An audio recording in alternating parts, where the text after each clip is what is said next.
नमस्कार दोस्तों। स्वागत है आपका आपके पसंदीदा शो में जिसका नाम है जिंदगी शान से। और आप सुन रहे हैं मुझे अपने होस्ट शांतनु सुनील सक्सेना यानी शान को। इस हफ्ते की शुरुआत में ही हमारे चहीते कलाकार इरफान खान और ऋषि कपूर जी ने इस दुनिया को 2 साल चली लंबी लड़ाई के बाद अलविदा कह दिया। कितने ही अलग अलग किरदारों और व्यक्तित्वों से उन्होंने हमें वाकिफ कराया। फिल्मों और टीवी के माध्यम से इन्होंने हमें ऐसे लम्हे दिए जिसमें कभी हमने खुद को हंसता पाया तो कभी हमारी आंखें नम हो गईं। कभी हमने सोचने पे मजबूर कर दिया तो कभी हमारे जज्बातों के तार छेड़ दिए। कहानियों के सफर को इन्होंने एक नई बुलंदी दी।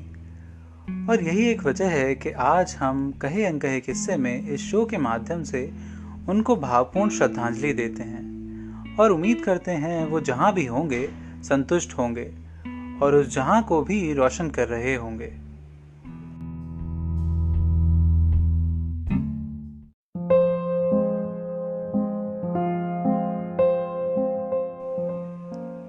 मैं आपको सुना रहा हूं अपने सहलेखक नितिन श्रीवास्तव जी की कहानी हिजड़ा। पिछले भाग में आपने सुना कि समीर को लगता था कि एक हिजड़े की दुआओं के कारण उसकी जान भयानक एक्सीडेंट के बाद भी बच गई और इसलिए वो उसे अपना दोस्त मानने लगा, लेकिन उसके अचानक गायब हो जाने से परेशान था। अब आगे मेरे चेहरे पर भी मुस्कान की लहर दौड़ गई और मैंने कार आगे बढ़ा दी। अगले कई और दिनों तक वो ही दिखाई देता रहा। एक दिन सुबह जब सिग्नल पर पहुंचा तो मेरे पहुंचते तक सिग्नल लाल हो गया। अब तो इसे हरा होने में कम से कम 2 मिनट लगेंगे। यही सोचकर मैं मोबाइल उठाकर उसमें व्यस्त हो गया। अभी कुछ सेकंड ही हुए थे कि कानों में एक जानी पहचानी सी आवाज गूंजी, नमस्ते साहब जी, कैसे हैं? निगाह उठाकर देखा तो कानों ने उस आवाज को बिल्कुल सही पहचाना था।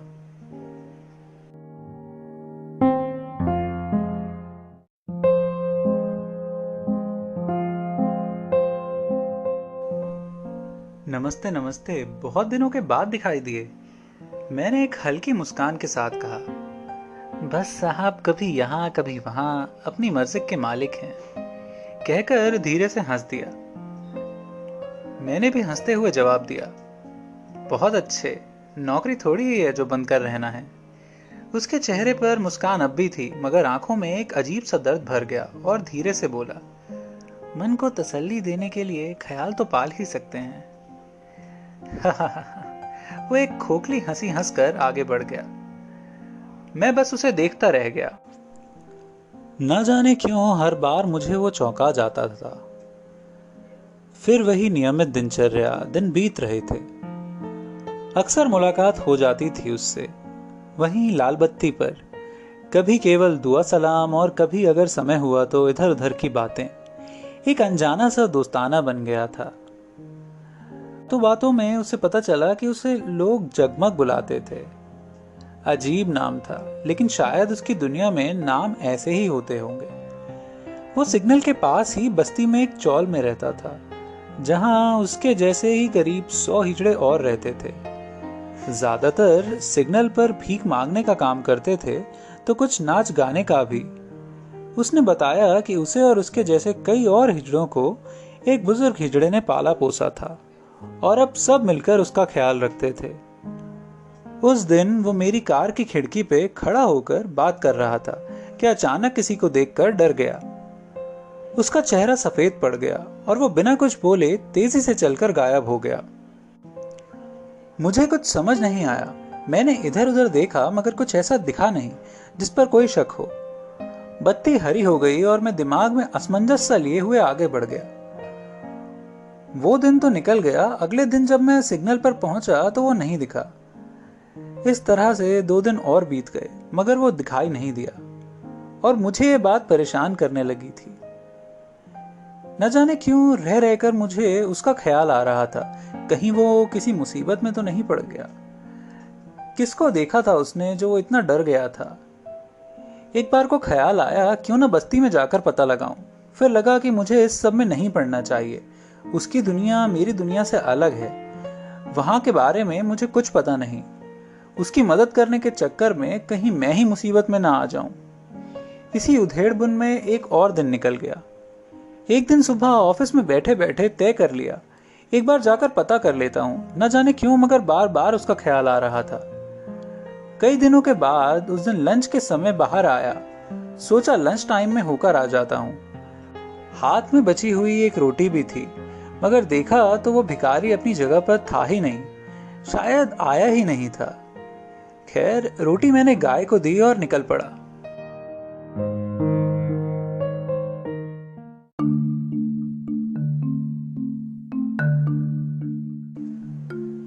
जगमग के बताए हुए पते का अंदाजा लेते हुए मैं थोड़ा ढूंढने के बाद में उसी बस्ती में पहुंच गया, जहां थोड़ा ढूंढने से वो चौल भी मिल गई। एक पुरानी सी इमारत जगह जगह से टूट फूट गई थी। चारों ओर बदबू और गंदगी फैली हुई थी। मैं इमारत के सामने खड़ा होकर देखने लगा कि कोई दिखे तो पूछूं जगमग के बारे में। तभी एक आदमी लुंगी और बनियान पहने हाथ में 2 बड़े थैलों में सब्जी लिए इमारत की ओर आया। बिल्कुल पास पहुंचकर उसने मुझे ऊपर से नीचे तक देखा और पीछे से ही बोला, क्या ढूंढ रहे हैं साहब, किससे मिलना है? अचानक उसकी आवाज सुनकर मैं चौंक गया। फिर पलटकर उसकी ओर देखकर पूछा, आप यहीं रहते हो? वो बोला, हाँ, मैं यहां सबके लिए खाना बनाता हूं। आपको किससे काम है? मैंने एक बार फिर इमारत की ओर देखकर फिर बोला, ये जगमग यहीं रहता है। उसके चेहरे के भाव अचानक बदल गए और वो मुझे घूरते हुए बोला, कौन हो, कहां से आए हो और जगमग से क्या काम है तुम्हारा? एक साथ इतने सवाल दाग दिए कि मैं सकपका गया। मैंने संभालते हुए कहा, मेरा नाम समीर है और मैं यहीं पास में सरकारी दफ्तर में काम करता हूं। उसकी आंखें अब भी मुझ पर गड़ी थीं, जैसे वो देखने की कोशिश कर रहा हो कि मैं सच बोल रहा हूं या झूठ।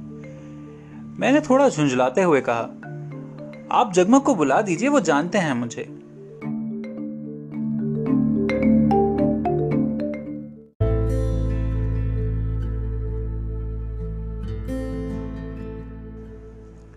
वो थैले लिए हुए आगे बढ़ा और मुड़कर मुझसे बोला, आ जाओ मेरे पीछे।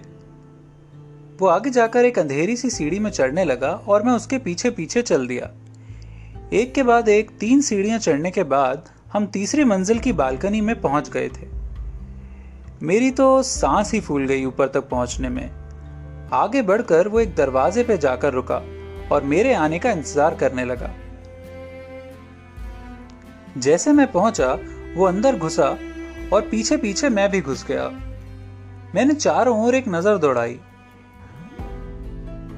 बाहर से बिल्कुल उल्टा दिखने वाली वो इमारत में वो कमरा निहायत ही खूबसूरत और साफ सुथरा सा था। बाईं ओर एक सोफा सेट रखा हुआ था, बीच में मेज और फूलों से भरा गुलदस्ता रखा था। सोफे का कवर और कुशन करीने से लग रहे थे और नीचे एक कालीन बिछा हुआ था। दाईं ओर दीवार पर बड़ा सा टीवी और उसके अगल बगल पेंटिंग्स लगी थीं। जिस दरवाजे से हम घुसे थे उसके ठीक सामने दूसरा दरवाजा था, जिस पर बहुत सुंदर सा पर्दा लगा हुआ था। उस आदमी ने मुझे सोफे की ओर इशारा करते हुए कहा, यहां बैठ जाओ। मैं चुपचाप बैठ गया और अगले 2 मिनट तक यूं ही बैठ सोच रहा था कि कहीं यहां आकर गलती तो नहीं कर दी मैंने। एक तरफ ये चिंता हो रही थी कि ऑफिस से बिना बताए निकला हूं, कहीं बॉस का बुलावा आया तो कहर ही हो जाएगा, और दूसरा यहां क्या होने वाला है ये भी अभी तक समझ नहीं आ रहा था। खैर, वो आदमी जिस दरवाजे से हम आए थे उसी से बाहर निकल गया और 2 मिनट बाद पर्दा हटाकर एक बुजुर्ग लेकिन हट्टा कट्टा हिजड़ा बाहर निकला। मैं उसे देखकर खड़ा हो गया तो वो किनारे वाले सोफे पर बैठते हुए बोला, बैठ जाइए।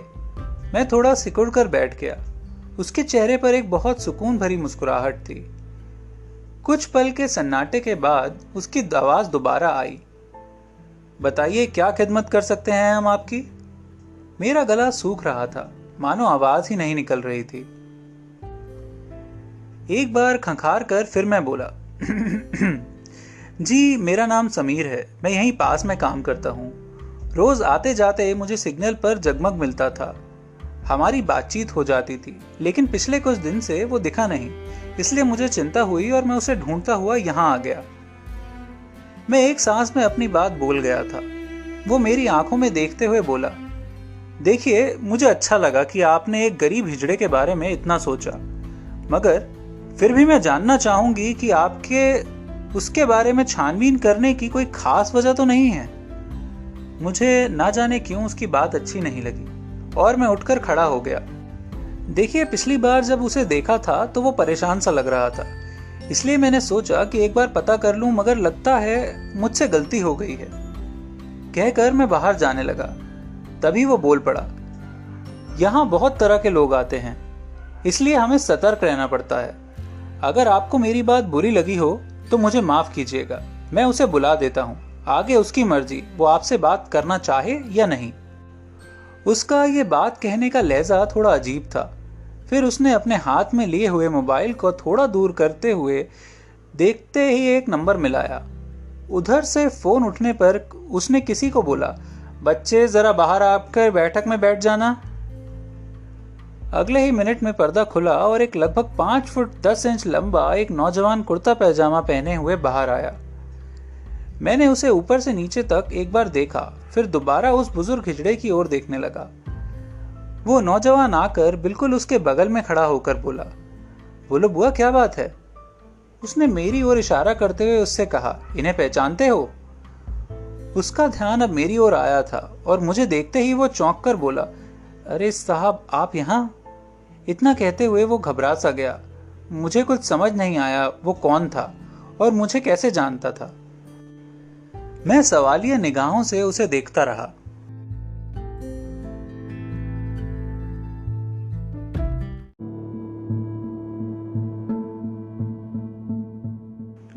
अगले पल उसने मुड़कर बुआ की ओर देखा। उनका चेहरा बिल्कुल शांत था, मानो कोई भाव ही नहीं। एक बार उसको देखा, फिर मुझे देखते हुए बुजुर्ग हिजड़े ने बोलना शुरू किया, देखिए, मुझे जगमग ने आपके बारे में पहले बताया था और जितना मैंने आपके बारे में सुना है उसके मुताबिक आप एक शरीफ इंसान हैं, इसलिए आज मैंने आपके सामने असलियत बयां करने की सोची। इतना कहकर उन्होंने दोबारा उस लड़के को देखा और फिर मेरी ओर मुखातिब होकर, इस लड़के का नाम मोहित शर्मा है, इसे मैंने अपने बच्चे की तरह रखा है। यही आपका जगमग है और यही वो गूंगा बहरा भिखारी जिसे आप रोज एक रोटी देते हो। इसे गलत मत समझिएगा, इसने ऐसा किसी को धोखा देने के लिए नहीं किया, बल्कि ये तो खुद मुसीबत का मारा है। उसकी बातें मेरे दिमाग में हथौड़े की तरह लग रही थीं। मेरा झुंझलाहट के मारे बुरा हाल हो गया था। मैं झटके से उठ खड़ा हुआ और गुस्से में बोला, अब मैं यहाँ 1 मिनट भी नहीं रुक सकता। हद होती है, एक अच्छे खासे हट्टे कट्टे इंसान को ऐसी क्या मुसीबत आन पड़ी कि उसे एक हिजड़ा बनना पड़े। और तो और एक ही आदमी 2-2 भेष बनाकर दुनिया को बेवकूफ बना रहा है। लेकिन आपका कहना है कि वो धोखा नहीं देना चाहता। मैंने जिंदगी की सबसे बड़ी भूल की जो ऐसे धोखेबाज के लिए सहानुभूति जताने यहां आ गया। वो लड़का जिसका नाम मुझे अभी पता चला था, मोहित, लगभग रुआंसा होकर मेरे सामने हाथ जोड़कर खड़ा हो गया था। साहब, मैं धोखेबाज नहीं हूं। हाँ, मेरी बदनसीबी ने मुझे ये सब करने पर मजबूर किया। मैं आपको बताना चाहता था, मगर डरता था कि कहीं आप गलत न समझ लें, और सिग्नल पर मेरे पास इतना समय नहीं होता कि मैं आपको पूरी बात बता सकूं।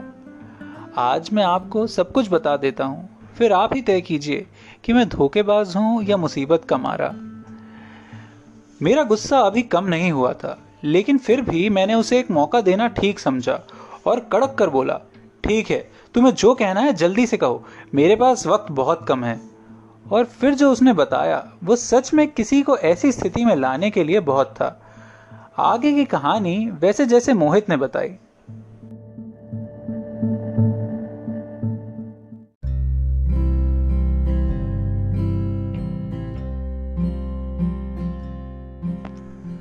मोहित अपने पापा, मम्मी, भैया और भाभी के साथ फैजाबाद के दर्शन नगर इलाके में रहता था।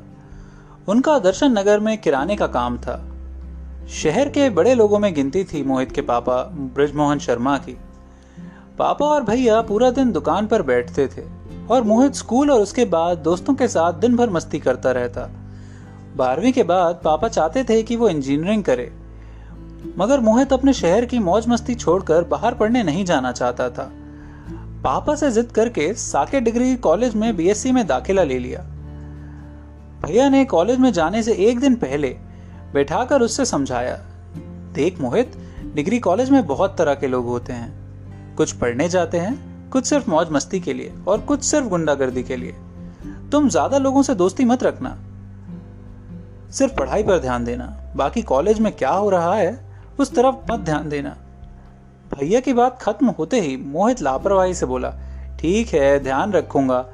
मन ही मन बच्चा ही समझ लेते हैं ये लोग मुझे। खैर, कॉलेज का पहला दिन आ गया। नया सा माहौल, नए नए लोग और सबसे बड़ी बात, अभी तक वो लड़कों वाले स्कूल में पढ़ा था, मगर यहाँ लड़के और लड़कियां साथ साथ पढ़ते थे।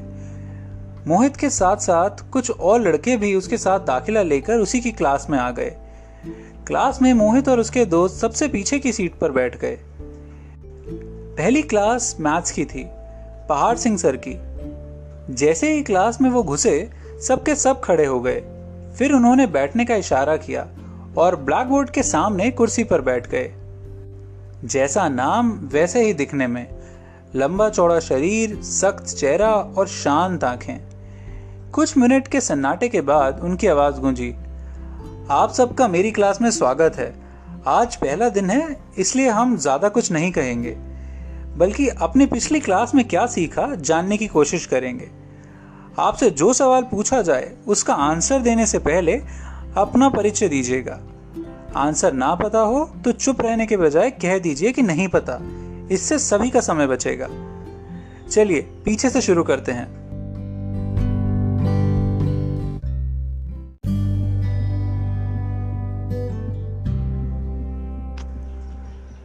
इतना सुनते ही मोहित ने अपने दोस्तों की ओर देखा। वो भी उसकी ओर देख रहे थे। दिल की धड़कन तेज हो गई और पैर कांप रहे थे। जिस मुसीबत से बचने के लिए पीछे बैठे थे, वो और जल्दी आ गई थी। मोहित, जो सबसे किनारे बैठा था, उसकी ओर देखकर सर बोले, हाँ जी, पीली शर्ट, आपसे शुरू करते हैं। पहले अपना परिचय दीजिए, फिर ये बताइए E=mc² में E क्या है। जवाब पता होने के बावजूद जैसे हलक सूख गया हो मोहित का और आवाज ही नहीं निकल रही। पूरा जोर लगाकर बोलना शुरू किया मोहित ने, जी मेरा नाम मोहित शर्मा है। इससे पहले कि मोहित परिचय पूरा कर पाता, एक मधुर आवाज गूंजी, माफ कीजिएगा सर, क्या मैं अंदर आ सकती हूँ। पूरे कक्षा की निगाहें जो अब तक मोहित पे थीं, घूमकर दरवाजे पर जा टिकीं। वहां पर हरे और पीले रंग का सलवार सूट पहने एक सीधी सादी साधारण नैन नक्श वाली लड़की खड़ी थी। सर ने उसकी ओर मुखातिब होकर कहा, आ जाइए, आज पहला दिन है, इसलिए आज कोई रोक टोक नहीं है, मगर कल से मैं किसी को देरी से क्लास में आने की अनुमति नहीं दूंगा। उसने सहमति में सर हिलाया और अंदर आ गई। बैठने की जगह ढूंढते हुए इधर उधर निगाह घुमाई तो सारी लड़कियां पीछे वाली सीट पर बैठी दिखीं और वो खुद भी उस पर जाकर बैठ गई। मोहित की निगाहें अब भी उस पर ही थीं। अचानक सर की आवाज आई, अब आप इधर ध्यान दें। मोहित ने चौंक कर निगाह घुमाई तो देखा पूरी क्लास उसे ही देख रही थी।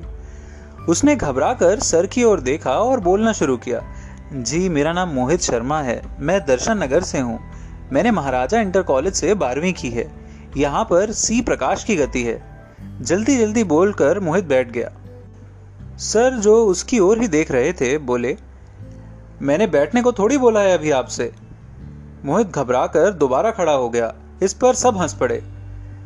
सर ने बहुत ही शांत स्वर में कहा, शांत हो जाइए सभी, आपका भी नंबर आएगा। इतना सुनते ही सन्नाटा हो गया। सर दोबारा बोले, आपके पिताजी क्या करते हैं? मोहित ने जवाब दिया, सर पापा का नाम ब्रजमोहन शर्मा है और उनका किराने का काम है। सर पहली बार मुस्कुराते हुए बोले, बहुत अच्छे, बैठ जाइए। मोहित की जान में जान आई। इसके बाद सभी ने अपना परिचय दिया और सही गलत जैसा भी हो सका सवालों के जवाब दिए। मोहित का ध्यान अब भी उस लड़की पर था। उसने भी अपना परिचय दिया। वो फैजाबाद कैंट में रहती थी और कनौसा से 12वीं करके आई थी। नाम था अनन्या अग्रवाल।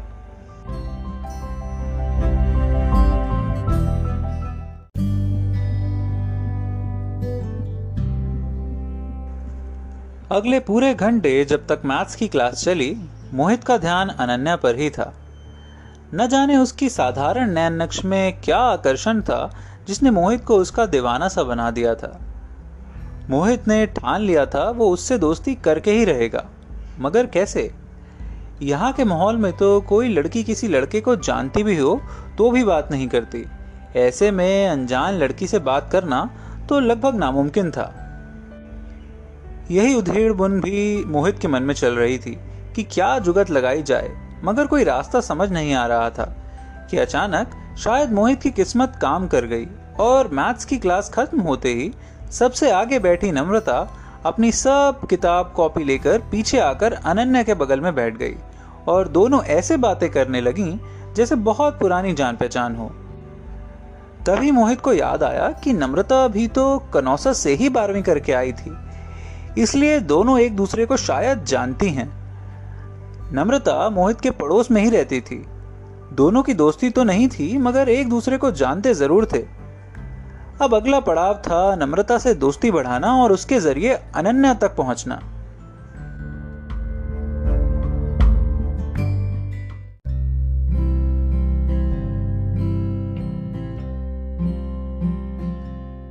शाम होते ही मोहित नम्रता के घर पहुंचा। घंटी बजते ही नौकर ने दरवाजा खोला। वो मोहित को जानता ही था, इसलिए पूछा, हाँ मोहित भैया, बाबूजी से कुछ काम था का? मोहित घर के अंदर झांकते हुए बोला, हाँ था तो, अंकल हैं घर पे? दरवाजा लगाते हुए नौकर बोला, हाँ भैया, बाबूजी बैठक में हैं, चले जाइए। मोहित 1-2 बार पहले भी आ चुका था, इसलिए घर के नक्शे से परिचित था और सीधा बैठक में चला गया। दरवाजे पर दस्तक देकर वो अंदर देखने लगा। गिरधर नारायण गुप्ता जी, नम्रता के पिता, आराम कुर्सी पे बैठे चाय पी रहे थे, साथ साथ अखबार भी देख रहे थे। दरवाजे की दस्तक सुनकर चश्मा ठीक करते हुए दरवाजे की ओर देखा उन्होंने। मोहित ने तुरंत दोनों हाथ जोड़कर कहा, अंकल नमस्ते। उसको देखकर उन्होंने अपना अखबार तय करके मेज पर रखा और मुस्कुराकर बोले, नमस्ते बेटा नमस्ते, अंदर आ जाओ। मोहित बिल्कुल नजदीक पहुंचकर खड़ा हो गया। उन्होंने दोबारा कहा, बैठो बेटा, कैसे आना हुआ? ब्रिजमोहन बाबू कैसे हैं? कई दिनों से मुलाकात भी नहीं हुई हमारी। मोहित सामने रखे सोफे पर बैठ गया और बोला, अंकल पापा तो ठीक हैं, मुझे असल में नम्रता की थोड़ी मदद चाहिए थी। हम डिग्री कॉलेज में एक ही क्लास में हैं और आज पहला दिन था, कुछ चीजें समझ नहीं आई मुझे। वो कुर्सी पर थोड़ा सीधे हुए और बोले, अच्छा रुको, मैं नम्रता को बुलाता हूं। निम्मी निम्मी। उन्होंने 2 बार जोर से आवाज लगाई। आई पापा, कह के नम्रता दौड़ती हुई आई, लेकिन मोहित को देखकर थोड़ा ठिठक गई। उसको देखकर गिरधर बाबू बोले, बेटा जरा देखो, मोहित को तुम्हारी कुछ मदद चाहिए शायद।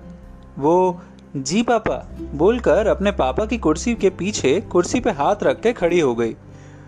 मोहित उसको देखकर बोला, नम्रता मेरे मैथ्स के नोट्स थोड़े छूट गए थे, अगर तुम नोट्स दे सको मैं चेक करके तुरंत वापस कर दूंगा प्लीज, वरना मैं पहले दिन ही पे चढ़ जाऊंगा। उसे शायद सुबह की बात याद आ गई और वो हंस पड़ी। गिरधर बाबू ने पीछे मुड़ के कहा, इसमें हंसने वाली क्या बात है, कोई मदद मांग रहा है तो कर दो। वो चुप हो गई और शांत होकर बोली, ठीक है आप बैठिए, मैं नोट्स लेकर आती हूँ। वो भागकर चली गई। गिरधर बाबू ने नौकर को चाय लाने के लिए बोलकर फिर अखबार पढ़ने लगे। मोहित इधर उधर कमरे को देख रहा था। थोड़ी देर में नम्रता अपनी कॉपी लेकर आ गई। मोहित कॉपी उलट पलट कर देखने लगा और जैसे ही कॉपी बंद की, अंकल की आवाज आई, बैठो, चाय पीकर जाना। खुशी तो हुई, कुछ और देर रुकने का मौका मिल गया, शायद कुछ बात हो पाए, मगर कोई फायदा नहीं। नम्रता बोली, पापा अब मैं जाऊं? गिरधर बाबू ने उसे इशारे से जाने की इजाजत दे दी।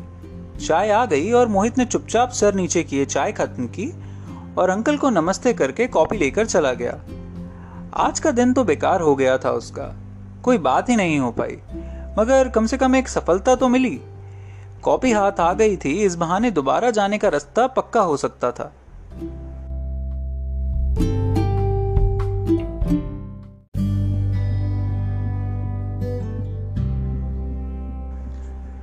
अगले दिन क्लास में घुसते ही नम्रता ने आवाज लगाई, मोहित, मेरी नोटबुक दे देना। सारी निगाहें मोहित की ओर, जहां लड़कों की निगाह में सवाल था। दूसरे ही दिन में लड़की से दोस्ती, वहीं लड़कियों के दिमाग में ये इससे कैसे जानती है। मोहित भी इस अचानक हुए हमले से हक्का बक्का रह गया और मुड़कर लड़कियों की तरफ सबसे आगे की कुर्सी की ओर देखने लगा, जहां नम्रता बैठती थी। साथ में अनन्या भी बैठी थी। देखते ही मोहित खुश हो गया और नोटबुक बैग से निकालकर उसकी ओर भागा। नम्रता के सामने खड़ा होकर उसने एक तिरछी निगाह अनन्या पर डाली, फिर नम्रता से बोला, माफ करना, मैं रात में देर तक पढ़ रहा था, इसलिए वापस करने नहीं आ पाया। थोड़ा और समय लगाने के लिए उसने नम्रता से पूछा, ये तीसरे पन्ने पर क्या लिखा है, मैं समझ नहीं पाया थोड़ा। नम्रता ने नोटबुक हाथ में लेते हुए कहा, दिखाओ जरा। फिर उसने मोहित को समझाया और वो अपनी कुर्सी पे जाके बैठ गया।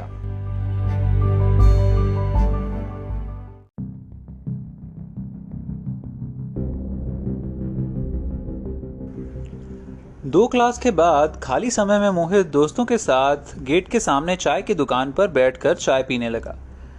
तभी उन लोगों ने चाय पीनी शुरू ही की थी कि कुछ बदमाश जैसे लगने वाले लड़के वहां आए।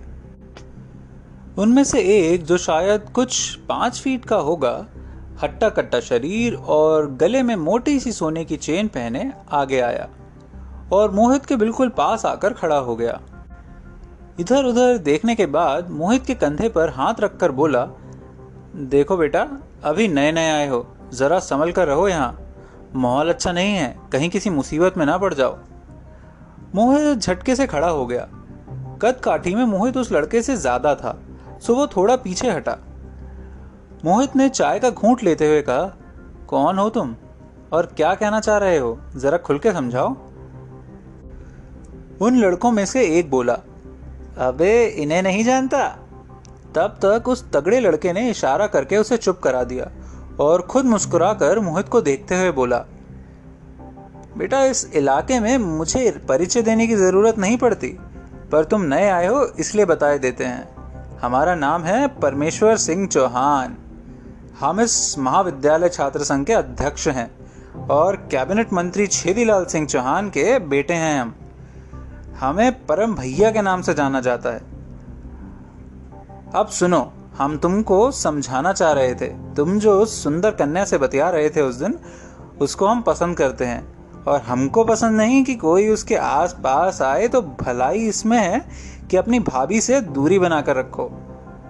मोहित को उसकी बात पर गुस्सा आ गया। वो गुर्रा कर बोला, सुनो अध्यक्ष महोदय, अपनी ये नेतागिरी कहीं और दिखाना, और जहां तक कन्या की बात है, वो दोस्त है हमारी।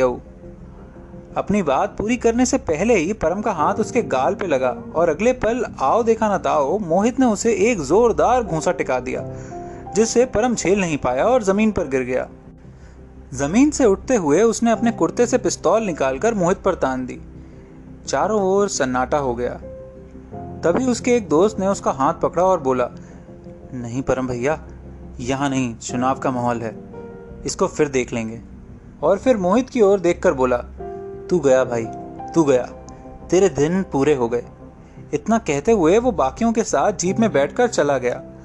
मोहित के एक दोस्त ने कहा, तुमने अच्छा नहीं किया, ये बदमाश लोग हैं। मोहित बोलकर क्लास में चला गया। वो दिन ठीक निकल गया।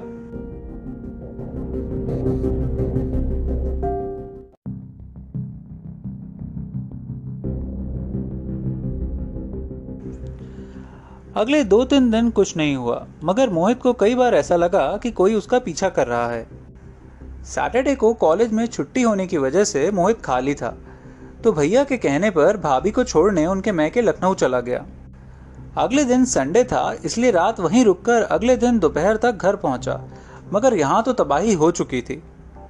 पूरी दुकान टूट फूट गई थी, घर अस्त व्यस्त था। भैया और पापा को चोट लगी थी। मोहित भागकर भैया के पास पहुंचा तो पता चला कि परम कुछ गुंडों के साथ आया था।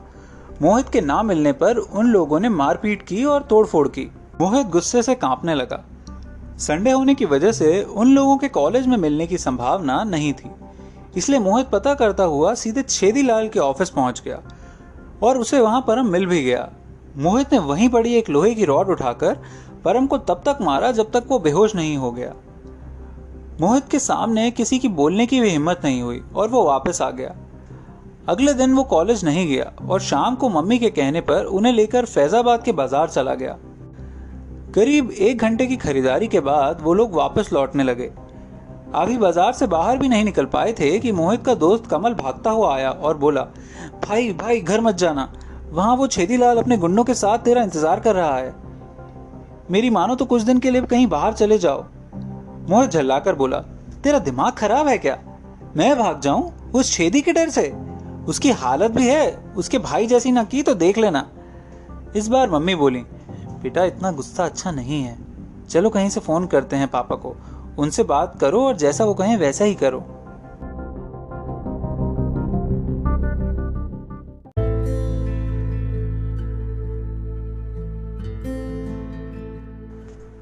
मोहित ने पास के एक टेलीफोन बूथ से घर पर फोन मिलाया।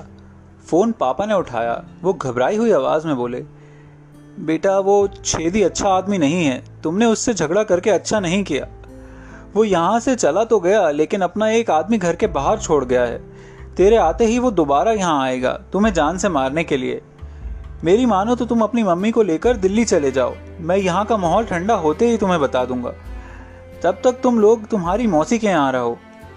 मोहित को कुछ समझ नहीं आ रहा था लेकिन फिर भी पापा की बात मानना उचित समझ आया और मम्मी को लेकर ट्रेन से दिल्ली चला गया।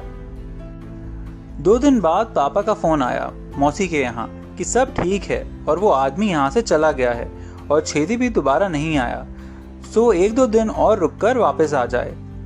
अगले दिन सुबह सुबह मम्मी घबराई हुई आई और जोर से मोहित को हिलाकर जगाया। जैसे ही मोहित ने आंखें खोली मम्मी लगभग चिल्लाकर बोली, जल्दी उठो, देखो टीवी पर क्या न्यूज आ रही है। और वो दोबारा भागकर टीवी के सामने चली गईं। मोहित भी उनके पीछे भागा। न्यूज में बताया जा रहा था कि एक आतंकवादी मंत्री के बेटे की हत्या करके फरार था और उसे पकड़ने पर 1 लाख रुपए का इनाम था और फोटो मोहित की दिखाई जा रही थी। सभी चिंतित हो उठे। तभी पापा का फोन आया और उन्होंने बताया कि फैजाबाद में जगह जगह पोस्टर लगा दिए गए थे कि मोहित को पकड़वाने पर 1 लाख का इनाम था। उन्होंने मोहित को घर से बाहर जाने को मना किया। दिन भर तक कुछ नहीं हुआ और रात भी बीत गई। अगले दिन सुबह सुबह दरवाजे पर दस्तक हुई। मौसी ने दरवाजा खोला तो सामने पुलिस थी। उन्होंने बताया कि मौसी के मोहल्ले से किसी ने पुलिस को फोन करके बताया है कि उनके घर में आतंकवादी छिपा था, इसलिए वो तलाशी लेने आए थे। इससे पहले कि पुलिस घर की तलाशी ले पाती, मोहित खुद ही बाहर आ गया और अपने को पुलिस के हवाले कर दिया। मम्मी का रो रो के बुरा हाल था। मोहित ने समझाया, मैंने कुछ नहीं किया है इसलिए मैं जल्दी ही वापस आ जाऊंगा, मगर ऐसा हुआ नहीं।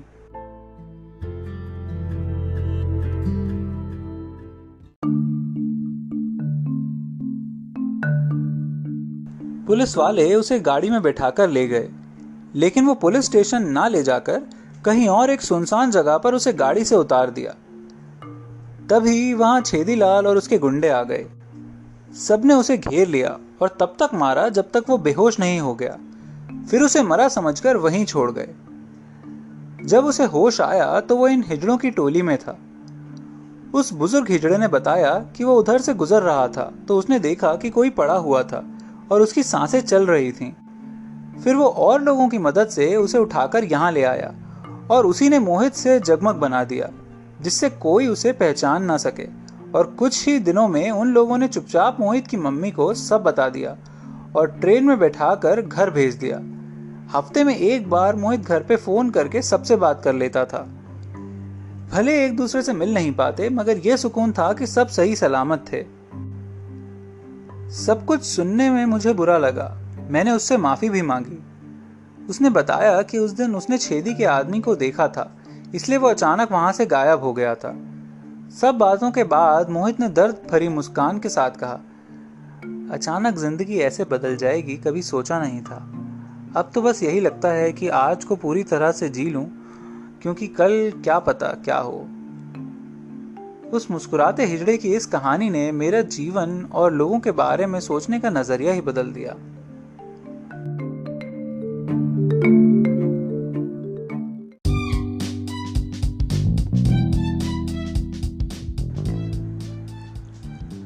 और यहीं होती है ये कहानी ख़त्म और शुरू होता है इंतज़ार इसके तीसरे भाग का, जिसे मैं बहुत जल्द आपके लिए लाने वाला हूँ कहे अनकहे किस्से में। उम्मीद है आपको ये कहानी भी पसंद आ रही होगी। हमें अपने जज्बातों पर काबू रखना आना चाहिए। बेकाबू हुए जज्बात कई बार हालात ऐसे बिगाड़ देते हैं कि जिंदगी होते हुए भी आप बेजार ही रहते हैं। खैर, अपने सुझाव और आपको ये किस्से और कहानी कैसे लग रहे हैं ज़रूर बताएं। आपका पसंदीदा शो अब दुनिया भर की अलग अलग ऑडियो स्ट्रीमिंग ऐप्स पे भी उपलब्ध है, चाहे फिर वो एप्पल आईट्यून्स हो, स्पॉटिफाई हो या गाना.com, या आप सुन सकते हैं मुझे यूट्यूब पर भी, और जल्द ही आप मुझे सुन सकेंगे सावन ऐप पे भी। आप मुझे ईजिली फेसबुक, इंस्टाग्राम और ट्विटर पे भी लिख सकते हैं, या फिर अगर आप चाहें तो सीधे मेरे वेबसाइट से मुझे संपर्क कर सकते हैं। वेबसाइट एड्रेस है www.shanilsaxenaa.com। बहुत जल्द अपने इस शो जिंदगी शान से मैं आपके लिए लेके आ रहा हूँ एक नया सेगमेंट, जिसका नाम होगा पुकारती नज़में, जो कि पूरी तरह से कविताओं और नज़मों को समर्पित होगा। तो उम्मीद करता हूँ कि आपका साथ मुझे उस नए सेगमेंट में भी मिलेगा। और इसी के साथ मैं आपका होस्ट शान आपसे अलविदा चाहूँगा, और फिर आपसे एक वादा करता हूँ कि जल्द से जल्द आपके लिए एक नई कहानी लेके हाजिर होऊंगा अपने इसी शो में, जिसका नाम है जिंदगी शान से। तब तक के लिए खुश रहिए, आबाद रहिए, सुरक्षित रहिए। शुभ रात्रि, शब बखैर, गुड नाइट।